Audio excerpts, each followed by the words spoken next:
ذات ہے۔ پھر آپ نے کہا کہ دنیا کی ہر چیز جو زمین پر ہے یا آسمان پر ہے، اس کو ایک وسیلہ چاہیے اللہ تک پہنچنے کے لیے، اور لوگوں کے لیے وہ وسیلہ ہم اہل بیت ہیں۔ ہم وہ چنندہ افراد ہیں اللہ کی مخلوقات میں سے کہ جو اللہ تک جانے کا وسیلہ ہیں۔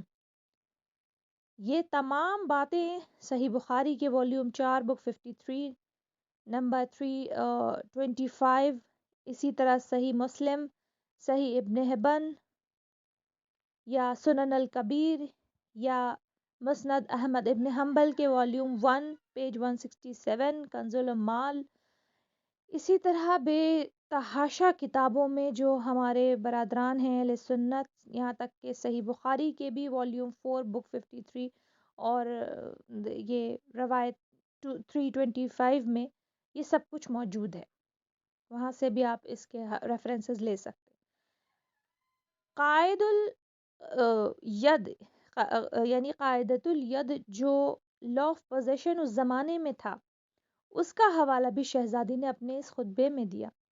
یعنی قاعدۃ الید یعنی لا آف پوزیشن جو ہے وہ یہ کہتا ہے کہ اگر کوئی استعمال کر رہا ہے کسی چیز کو اور کوئی دوسرا یہ چاہے کہ وہ اس چیز کا استعمال بند کروا کے اس چیز کو اپنی ملکیت ثابت کرنا چاہے، تو پھر جو استعمال کر رہا ہے پہلے سے دلیل اس کو پیش کرنے کی ضرورت نہیں ہے، بلکہ جو اب نیا کلیم لے کے آیا ہے اس چیز پر، اپنے حق کا دلیل اس کو لانی ہے۔ یہ ہے لا آف پوزیشن جو کہ ہمارے رسول خدا صلی اللہ علیہ وسلم کی روایت تھی کہ انہوں نے ہی یہ لا اسلام میں بھی دیا اور دنیا کو بھی دیا۔ یعنی اگر کسی کا حق تصرف کسی چیز پر آلریڈی ہے، یعنی وہ استعمال میں ہے، تو یہ مان لیا جاتا ہے کہ جو استعمال کر رہا ہے پہلے سے، تو یہ اسی کا حق ہے۔ اب اگر کوئی نیا انسان آ جائے اور کہے کہ نہیں حق تو میرا ہے، تو دلیل بھی اس نئے انسان کو دینی ہے۔ یہی قاعدۃ الید کا جو فلسفہ تھا، یہ شہزادی نے پھر اس کے بعد خطبے کے اگلے حصے میں یہ پیش کیا کہ تم جو یہ کہہ رہے ہو کہ یہ باغ فدق میرا نہیں ہے، تو یہ تو تمہاری آنکھوں کے سامنے رسول خدا میرے ہاتھوں میں اس کا قبالات دے کے گئے تھے، یا اس کا پیپرز اس کے دے کے گئے تھے، اور یہ میرے استعمال میں تب سے چلا آ رہا ہے۔ تو اب چونکہ پہلے سے استعمال میں کر رہی ہوں اور تم یہ دعویٰ کرتے ہو کہ اب میرا نہیں رہا، اب یہ سرکاری ہو گیا ہے، تو دلیلیں تم لے کے آؤ، اپنی حجت تم پیش کرو۔ یہ تو الٹی حجت مانگنا ہو گیا۔ شہزادی نے یہ بات لوگوں کے سامنے جب پیش کی تو لوگوں کے سروں پہ طائر بیٹھے ہوئے تھے، لوگ جانتے تھے کہ حق کیا ہے لیکن ساتھ نہیں دے رہے تھے۔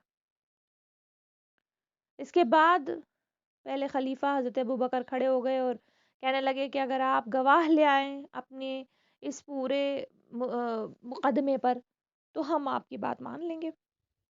الٹا تو گواہ تو سرکار کو پیش کرنا تھے، جو اس وقت کی گورنمنٹ تھی یا جو خلیفہ تھے ان کو خود پیش کرنا تھے، لیکن انہوں نے بجائے اس کے کہ وہ ایک انصاف کی بات کرتے اور خود دلیل پیش کرتے اور خود اپنے طرف سے یہ بات واضح کرتے کہ کیوں انہوں نے اس زمین کو چھین لیا، وہ الٹا ہی مقدمے کے لیے دلائل مانگنے لگے۔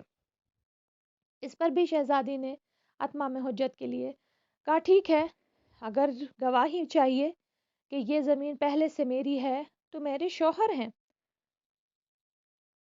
اس پر پہلے خلیفہ نے کہا کہ نہیں، آپ کے شوہر تو آپ کی طرف سے بولیں گے، اس لیے ان کی گواہی ہم نہیں مانتے۔ شہزادی نے کہا کہ کیا ایسا کوئی قانون میرے باپ کی سنت پہ ہے جو تم یہ باتیں کہہ رہے ہو کہ شوہر کی گواہی بیوی کے حق میں نہیں مانی جائے گی؟ کہا نہیں، ایسا کوئی قانون اب نہیں تھا، لیکن ہم یہ کہہ رہے ہیں کہ ہم نہیں مانیں گے۔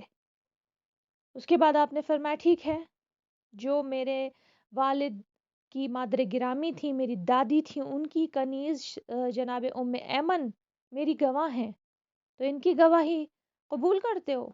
جناب ام ایمن کھڑی ہو جاتی ہیں۔ آپ نے کہا بے شک یہ زمین شہزادی کی ہی ہے، میں گواہی دینے کو تیار ہوں کہ یہ ان کا حق ہے اور انہی کو واپس ملنا چاہیے۔ فوراً ان کی گواہی کو بھی رد کر دیا گیا اس عدالت میں، یہ کہہ کر کہ ام ایمن عورت ہیں اور عورت کی آدھی گواہی ہوتی ہے نہ کہ پوری۔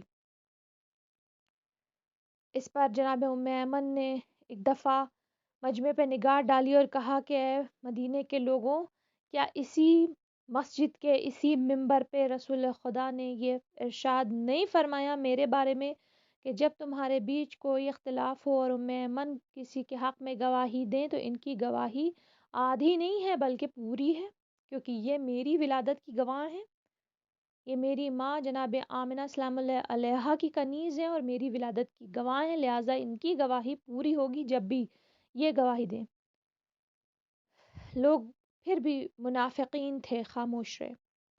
آپ نے کہا تمہاری خاموشی اس بات کی گواہ ہے کہ تم جانتے ہو کہ میں نے سچ کہا ہے اور یہ واقعہ اسی مسجد میں آ چکا ہے، پیش آ چکا ہے۔